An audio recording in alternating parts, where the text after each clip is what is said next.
Teke Triemstra had Joert bij de eerste partij van het seizoen gewoon meekeerst. Vliegend seizoen kwam er toch een schouderblessure net verder als 6 wedstrijden. De waard zelfs toch dat zijn carrière voorbij weer. September vliegend is hij geopereerd. Ik zet kraakbeen weer om mijn bot zetten. Het labrum wat het neemt. En dat is waar de kop van de boveneer in zit. Er zit een ronde kraakbeen, een kraakbeenring. En die bij mij squat van het bot aan beide kanten. Dus dat hebben ze met plugjes in het bot en met hechtingen hebben ze weer zetten. Dus dat hebben ze 16 september die vliegen hier. Dus nu zijn zo'n hele mannen lieden. Nou, herstel door het zoals het jonge man.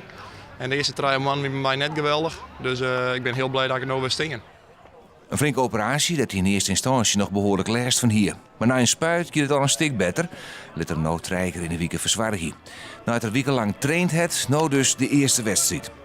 Ja, ik ben vrij knap, ik zei. Ik wist net wat ik verwachten moest. Want op trainen haal je toch altijd wat in. Maar nee, boven verwachting goed. Ja, maar helemaal geen pine meer in de schouder. Hoe gaat dat? Nee, nou, ik doe van tevoren een hele goede warming-up. Dus echt mijn elastiek wat gewichtjes bezig om het schouder wat warm te krijgen. Dat ik echt voldoende aandacht daarom besteed. Goed masseren litten, warm insmarren. En dan op het begin dan viel het ook top. In Weidum keert ze nog maar Sint-Jabik, maar het lijkt erop dat zijn maten, Daniel Iziger en Gert-Anna van der Bos, aanstes weer op een rekening kennen. Teke Triemstra verleer in Sint-Jabik de finale in Weidum van Ljouwert, maar 4-2 en 6-4.